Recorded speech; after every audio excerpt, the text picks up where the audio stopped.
Welcome to this edition of Peak Performers Podcast with your host, Thor Conklin. Thor will be sharing the necessary tools, strategies, and psychology you'll need to become a peak performer in any area of your life or business.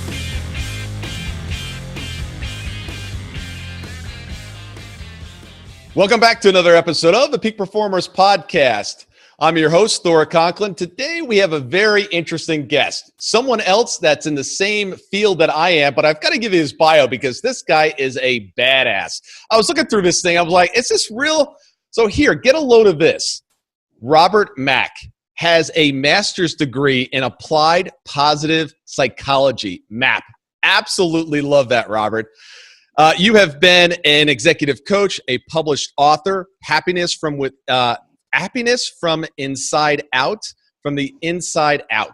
Love that. Celebrity love coach. Man, we're going to get some love advice today. Good stuff. You've been endorsed by Oprah, Vanessa Williams. You've been on the Today Show, Good Morning America, Entertainment Tonight, CBS, The Early Show. I could just keep going on and on, but let's get this show started, man. Welcome. Thanks for showing up. I'm so excited to be here. Thanks for having me. All right, so I got to ask you, whenever we're working with clients, at the end of the day, they might be after the relationship, they might be after the money, they might be after the significance of the whole thing, but at the root of everything, we want to be happy. What's Amen. Happiness? What's the what? I'm sorry? The secret. Yes, the secret. Oh, isn't that's the $1 million question right there? I'd say that the field of positive psychology has so much to say about that. My own experience has a lot to say about that. At the end of the day, if I were to sum up my personal experience and what I know from positive psychology, I'd say it's the ability to both regulate your thoughts and emotion, but then also your ability to completely quiet your mind. So there's a regulation piece, I'd say, but deeper than that, the ability just to turn off that obsessive, compulsive thinking that we think is always so productive and so useful, but often is just redundant and negative and not useful at all. So the ability to do that. So give us a strategy or a tool to regulate your thoughts. Yeah, so I'd say that the first step is just to be aware of them. I think often we're not aware of our thoughts. We're aware of our emotions sometimes. We're usually aware of the results or negative sort of consequences of our emotions. But just to begin to dial that back, so become aware of your emotions and then become aware of the thoughts behind the emotions from a moment-to-moment basis. One of the greatest exercises that you can do in order to find more peace of mind, more happiness, more joy, and to regulate that emotion more effectively is to, as often as you can throughout the day, do what I call micro meditations. Essentially, it's taking one conscious, joyful breath and doing that as frequently throughout the day, and no matter what else you're doing. So if you're walking to the car, if you're driving, if you're taking a shower, if you're in a conversation with someone, just take one deliberately conscious, joyful breath and let all your thoughts go. If you can do that consistently enough, that would be more transformative than almost anything else you could do, with your life, really. I mean, it's an ability to rest that sort of thinking mechanism consistently throughout the day. And you're doing that in a way that integrates it into your daily activities. I just did it a second ago. It was excellent. Very nice. Yeah. The thought of micro meditations. We talk a lot on this show about micro commitments. And more than just taking a commitment that's, maybe a day long and just chopping it down into 5 minutes, 1 minute, doesn't matter, 30 seconds. I like that concept. Anything that you can micro and just chop up into little teeny bits. It's the science behind that. As you start to achieve that, what ends up happening is you start to stack them, right? And then throughout the day, they actually get more and more powerful. So love that thought. Yeah, go ahead. Profound, Thor. So it's so profound. It's such a good point. And now that you mention it and sort of highlight in that way, I've begun to realize how many micro activities I recommend to people. So I would call the micro commitments segment intending. I like the sort of expression micro commitments even more. Beautiful. We also talk a lot about the micro moments. And so when you're trying to build trust and rapport with people because you want to persuade or influence them to maybe, so you can get more of what you want out of life or out of your relationships, we talk about the value of sort of doing that in the micro moments, sort of building the trust and rapport with people in micro moments and not necessarily waiting for an hour or 2 hour long meeting or conversation. Hopefully we won't have any micro sex though. No, that's not going to be so much fun. I can't imagine. If it's fine. That's great. And, I was having a conversation with a client just yesterday or the day before, and he said, I can't stop all these like thoughts coming into my mind. They're just flooding in. And he goes, I've been pushing them away. I said, that's really interesting. I said, try a technique. Instead of trying to push the thought away, acknowledge it. I think of thoughts as almost like a 4-year-old, tugging at your pants. And like, they want to say something, and the more you reject them or kind of ignore them, they get louder. And I like your point is, you really acknowledge that thought, and very often it'll start to quiet. Beautifully said, Thor. I mean, really, really eloquently said. There's an incredible, if you can simply do that consistently enough, just not fight them, because anything you fight, you fuel, particularly with thinking. And there's this sort of search and destroy mechanism that happens in our mind and in our brains when we go looking for a thought to sort of either fight or change or get rid of. And so you don't want to do that. You just want to be aware of the thought in sort of a non-judgmental way, not being afraid of it, not sort of trying to find ways to get rid of it, but just like you said, don't give it a whole lot of attention. Just notice it, acknowledge it, and then move on. You'd be surprised that over time, you're literally rewiring your brain to sort of be less attached and less addicted to thinking and fighting thoughts and trying to change thoughts. It's a really much better way of doing things is simply to acknowledge those thoughts with non-judgmental awareness. Yeah, and the amount of stimulus coming at us nowadays with social media or our phones in our hands all the time, it's just we've got so much coming at us so quickly. There's never been a time in history where it's been so intense, and it's only going to get worse. Let's face it. Absolutely. I mean, we're just inundated with information, inundated with stimuli, as you put it. You're absolutely right about that. And our brain, to a large extent, is really a deletion mechanism more than anything else. And so we're really wanting to find ways to continue, focus is largely not necessarily about, kind of drilling down all of that attention into one space as much as it is about deleting so much information. Our brain does a really fantastic job about, sort of with that. But you're absolutely right. That's going to become an increasingly valuable skill and tool to build and to learn, with time. You've worked with some of the biggest companies in the United States, maybe even around the world. And I know you were part of the Big Five consulting consortium. Yes. What are some of the things that you've noticed in executives and the folks that you've worked with? What are some of the common threads? I'm always looking for the things that are run common through, whether it's relationships, whether it's manufacturing, whether it's financial services, whatever it is. It always seems to there always seems to be some commonality to it. What do you find in your clients and the executives and the CEOs of these companies? What are some of the common threads that make them successful? What are some of the common threads that get in their way and hinder them? Wow, what a great question, Thor. I see why you do what you do and why you do it so well. You ask really powerful questions. Yeah. So without question, I've never met an executive to this day, and I've been doing it for about 2 decades, that didn't want to enhance or cultivate or increase their executive presence. And I think executive presence is one of those things that everybody says they want, but very few people have a very good understanding of sort of what exactly that is and how exactly you can increase executive presence. And so executive presence, without question, is one of the things that I've seen extremely successful people do extraordinarily well, and people that struggle not do as well. A huge part of executive presence really is emotional intelligence, right? So it's the ability, and it's why it's so difficult to teach at times, because emotional intelligence, to a large extent, is the ability to read your emotions and other people's emotions, and then to calibrate and recalibrate moment to moment to moment. That's a very difficult thing to sort of teach, sort of executives and most people. They want like tried and true rules or principles that they can apply in a blanket fashion. But emotional intelligence is much more nuanced than that. It's as much an art as it is a science. And so it's executive presence, a huge part of that. The emotional intelligence certainly is one of the greatest, sort of most important traits that I've seen in extremely successful executives and entrepreneurs.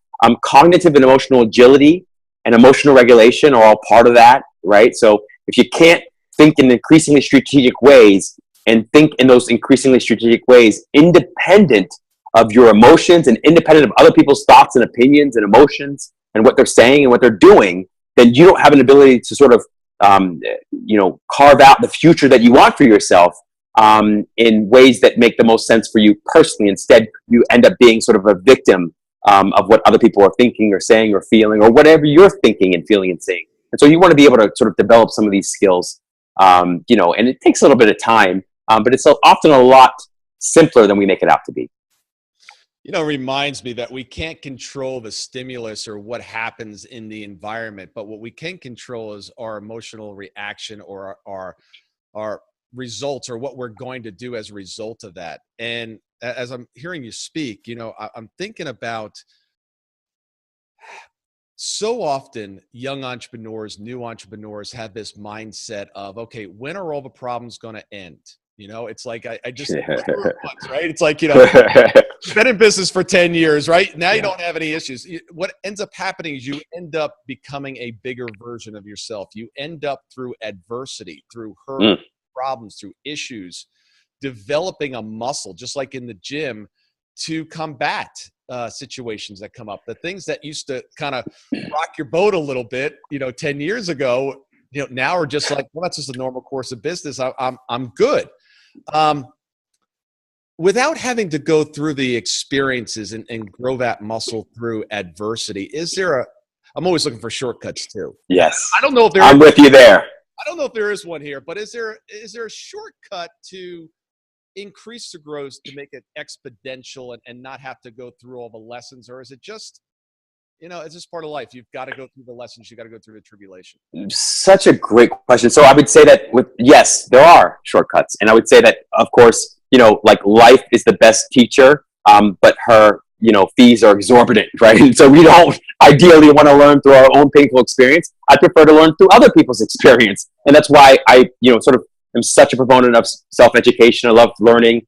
That's why I love listening to you and your podcast and so many other people out there in the world that are sharing sort of secrets and tips and tricks. And so, when it comes to, and I would sort of term what you're talking to here as sort of resilience, maybe. And the applied positive psychology world talks a lot about resilience and the ability to think in ways that are increasingly constructive and optimistic, right? And so, yes, experience without question allows you to learn resilience. That being said, you can practice resilience. You can practice anything, and ideally, you practice anything when it's easy. So it's like training for a marathon. Yeah, you can go and sign up for a marathon today and run it tomorrow, and you'll learn a lot in that experience. But you can also practice when it's easy. And so for resilience, for instance, or emotional agility or cognitive agility, you can practice when it's easy. And so that's often what we talk about when we talk about meditation, or we talk about contemplation, or we talk about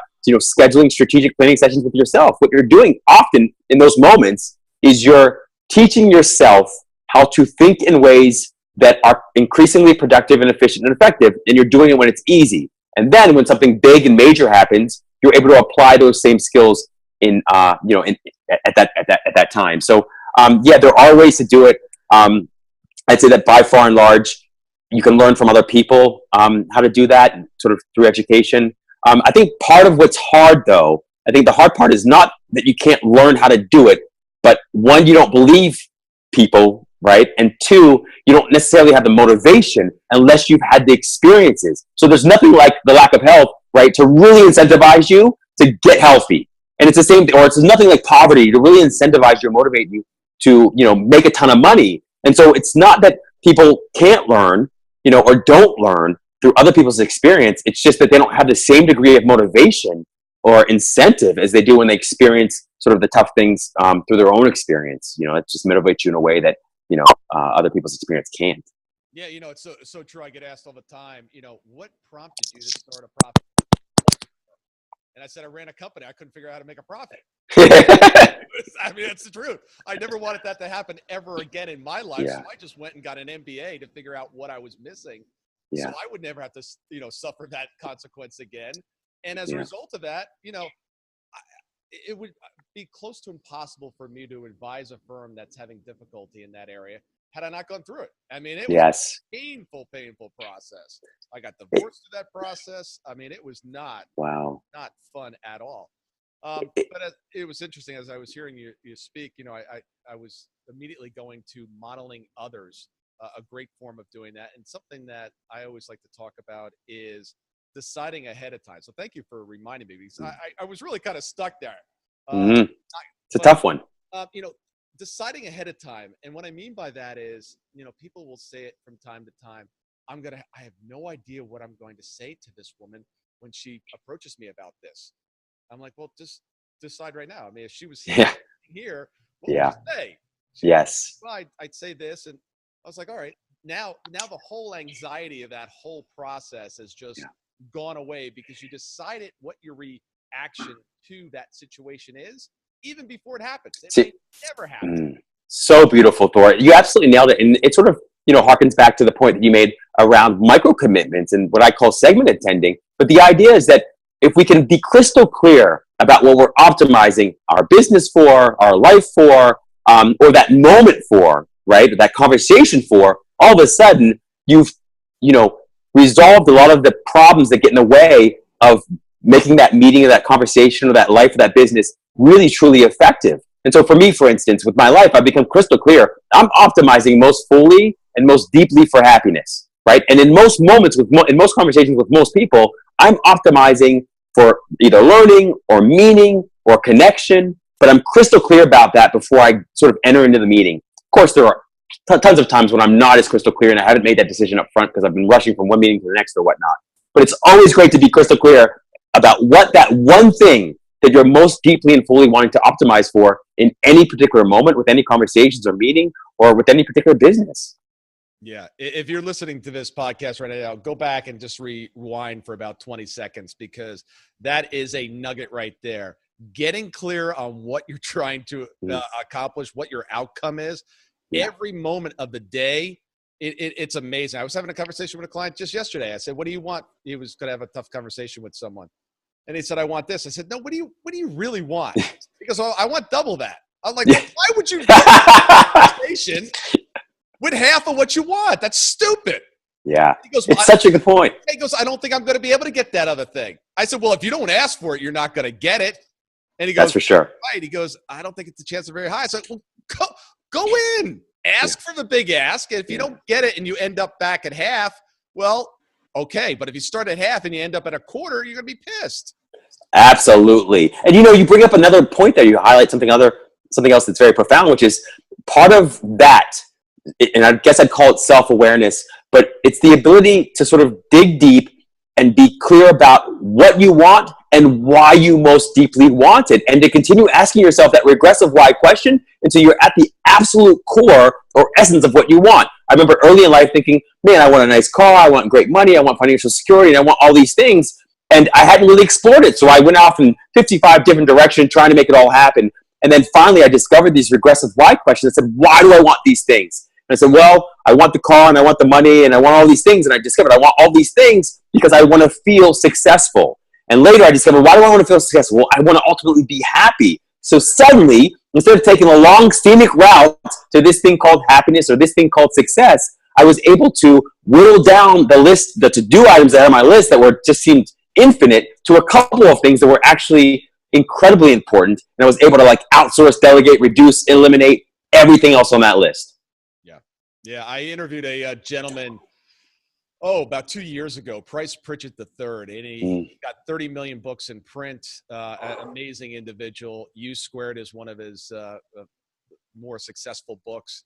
And in there, and in the interview, we talked about highly successful people do not make a linear progression to success. They do these quantum leaps. They play a game at a completely different level. If they're trying to go up a mountain, they're not going to hike up the mountain. What they're going to do is they're going to go up and then over. They don't play the same game. And as I look at our most successful clients, they all are playing a game that their competitors are not. It's not even fair. Well, you just nailed it, Thor. It's something I've discovered too, and I love the way that you spoke to that. I would say that the folks that I know that have accomplished the most extraordinary things in their life, whether they're athletes or they're entertainers or they're entrepreneurs, they don't think in very linear ways. They think in very non-linear ways. and they have this intuitive ability to sort of make these quantum leaps from A to 99, right? And that makes no sense. And so they're able to do this. And I've discovered that the ones that are sort of able to do it most consistently are those folks who are able to mull over a problem or think about and be crystal clear about what they're optimizing for, and then put that on the back burner, rest their mind, do other things, and suddenly they have this some kind of incredible insight that allows them to make this quantum leap. And so I think that part of the challenge or the opportunity there is realizing what you said there, that there are, if you really want to be extraordinary at something, you kind of have to let go of this A to B to C thinking, and you really want to think in terms of shortcuts. Like, how can I get extraordinary, much better results, okay, with less time, energy, and effort? What's the laziest, smartest way to get from here to there? I love that. What's the laziest? Yeah, they're lazy. Yes, it is. They're extraordinary people, the ones I've met, the most successful. They're lazy and they're insanely smart at the same time. Yep. So you want to be able to combine those things. Yeah. They'll work their ass off. Yes, no question. But yeah, I like that lazy thought. And as I was thinking about this too, is they don't get attached to one. Sometimes they don't even recognize how impossible what they're trying to do is. Yeah. They don't even. It doesn't even enter into their thought. They're like, oh yeah, I'm just going to do this. It's like, well, do you know how difficult that is? They're like, I don't know. We'll figure it out as we're going. Yeah. And they'll start moving, and they're not attached to all the failures along the way. It's like, this doesn't work. It's like, oh, who cares? Yeah. They just keep moving. And they're not. I find there's not an attachment to how they look in the process. They almost look like they're not that intelligent, because an intelligent person just wouldn't be doing it. It's so true.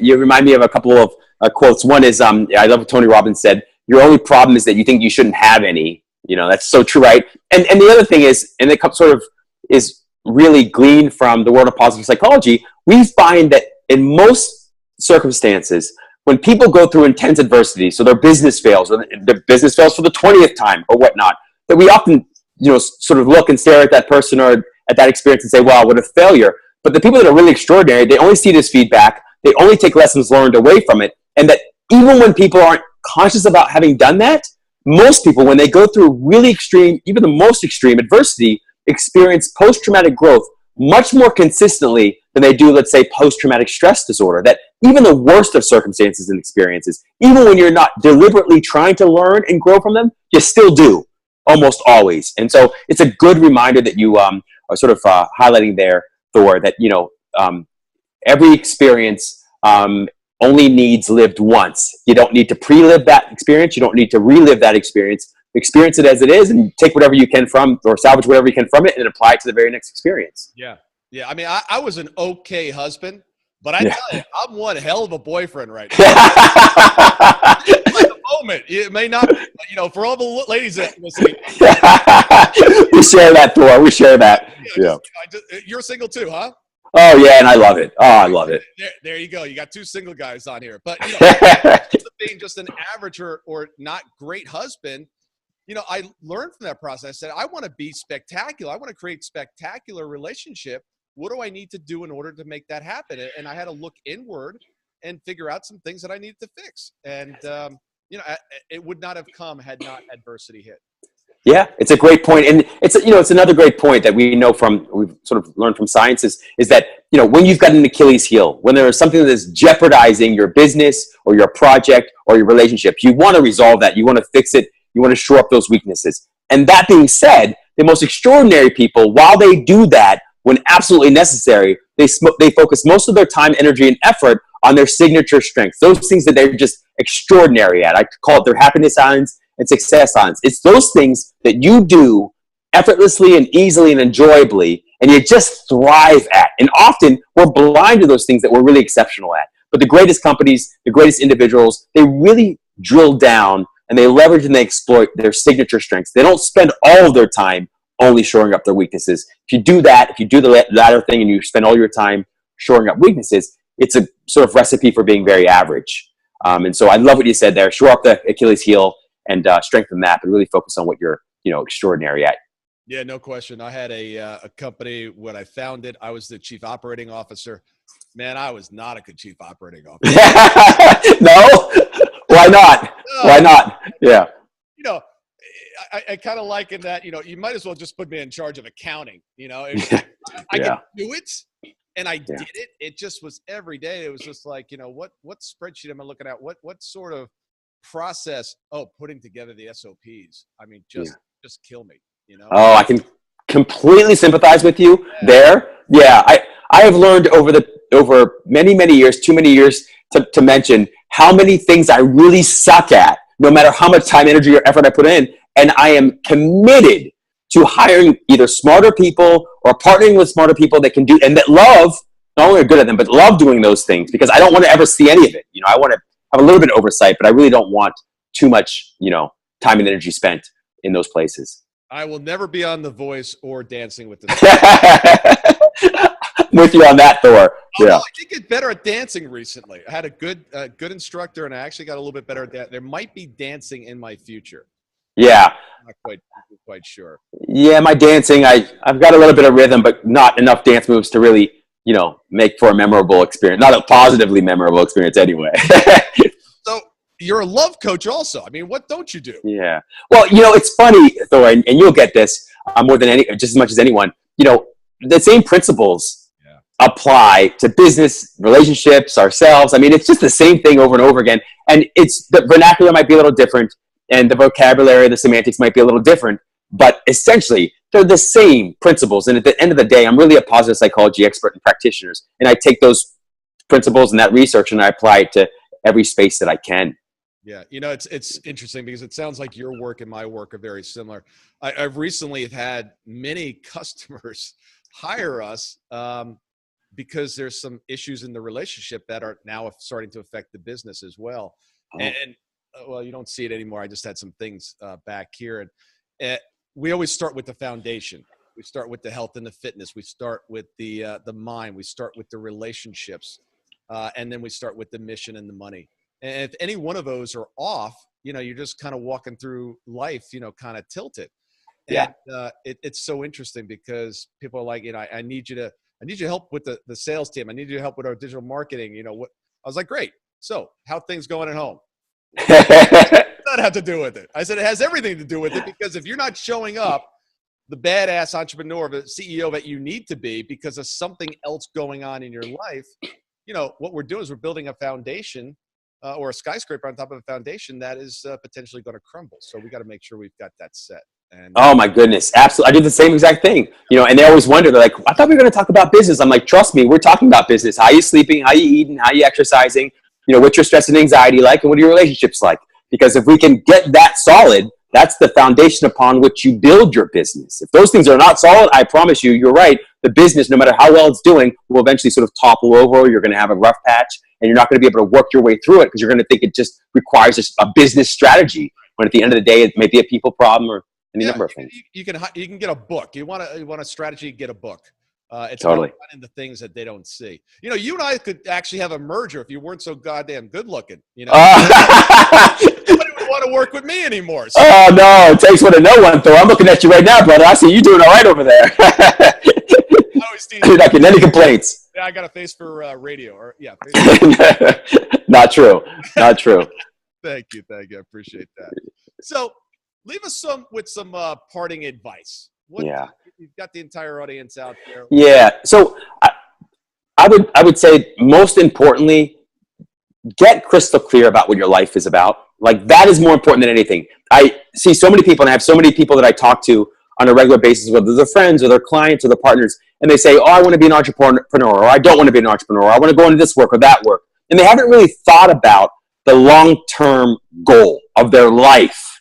And if you can get crystal clear about that, then you can reverse engineer accordingly. And you might find that all this effort that you're putting into either starting a business or closing a business or starting a project or getting married or whatever, it doesn't fit into that plan at all. And so I would say, get crystal clear about what you're optimizing your life for, and then reverse engineer accordingly. That's one of the greatest things you can do.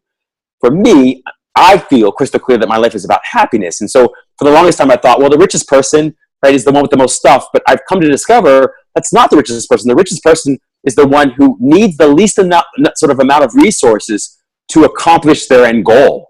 And for me, that's meant eliminating a whole bunch of stuff, activities, meetings, conversations in my life that just weren't serving my ultimate end goal. And so that's one of the things I would recommend. The other thing I'd recommend is, spend some time really quieting your mind. I mean, as an entrepreneur, as an executive, as a sort of stay-at-home mom or dad, it can be extremely exhausting just waking up and going through the daily motions. And you're trying to find these solutions to your life through all this linear thinking, through logic and reason. And it's great. But if you could rest your mind more consistently and more often, you would find nonlinear answers to a lot of your questions and problems. And you'd find that were able to get better results with less time, energy, and effort. And you'd be a lot happier in the process. So if you can rest your mind, it's going to work a lot more effectively for you. You'll be more creative, more efficient, and just more productive and successful overall. So those are the top two things I'd say is, get clear about what your life is for and rest your mind. And it's counterintuitive. It's about eliminating it. You nailed it, Thor. It's absolutely right. I mean, I was shocked, to be honest with you. I was one of those people who didn't believe any of that. I was like, no, my dad taught me to work hard and to learn everything I could and be the smartest guy in the room and all that. And then I saw this entire body of research that basically found that the most successful people in the world, to a large extent, found a way to be happy first, and that happiness led to them making more money, living longer, experiencing more health, having better relationships, getting married earlier, staying married longer, being happy in relationships if they weren't married at all. So that for me was like a master key to all of this. That there was an effortless, easier, more enjoyable way to accomplish all of my goals. Yeah. And for those that are listening out there, who are you drawn to? Are you drawn to happy people, or are you drawn to pissed off people? Boom. Boom. That's a mic drop right there. It's true. Yeah. It's true. It's amazing, Thor. And, you do such a great job of sort of reducing sometimes very complex principles into very accessible bite-sized pieces. And I love that ability that you have. And what you just said there is everything. I mean, people ask me about executive presence or emotional intelligence or persuasion or influence or thinking more strategically or work-life balance. And to be honest with you, at the end of the day, it's all the same. Like there's almost one answer to all of it. And if you can find a way to just enjoy your life and your business and your work more, you'd be surprised how much more effortlessly and easily you're persuading others and influencing others and regulating your emotion and thinking strategically and coming up with creative solutions and getting things done. It's crazy. Well said. So how does the audience get in touch with you? You can go to coachrobmack.com. You can also check me out on Instagram. I'm Rob Mack Official, so that's ROB Mack MACK Official. Awesome. That's what I need, an yes. Instagram account. Everyone keeps giving me all kinds of hell about not having an Instagram account. Well, listen, Thor, you're in good company. I need one now. No. Listen, you're in good company, my friend. If the publishing company for my book and some of the other TV media stuff didn't require it, I would not be on there, Thor. And some of the most successful people that I work with have no Instagram account. Okay, they never have, they never will, and they're crushing it. So, you got to do what works for you, and this is working for you right now. I think I might get more media attention had I had an Instagram account. Was it the media attention that got the Instagram account, or was the Instagram account get the media attention? Great question. I would say that this day and age, it's hard now to get attention through your Instagram account because people now have 101 million followers. It's like you're competing with The Rock. When it just started, it was a lot easier. By the way, speaking of which, I'd love to have you on the morning show that I'm doing now, Thor. I'd love to. Are you interested? Okay, awesome. So absolutely. It's Good Morning LaLa Land. It's the first live streaming morning show in the world. We talk positivity. We talk entrepreneurial things. We talk health and wellness, all the stuff that you're an expert in. Great. So we'd love to have you on. All right. Yeah. See? There you go. Thanks for having me. Thanks for having me, brother.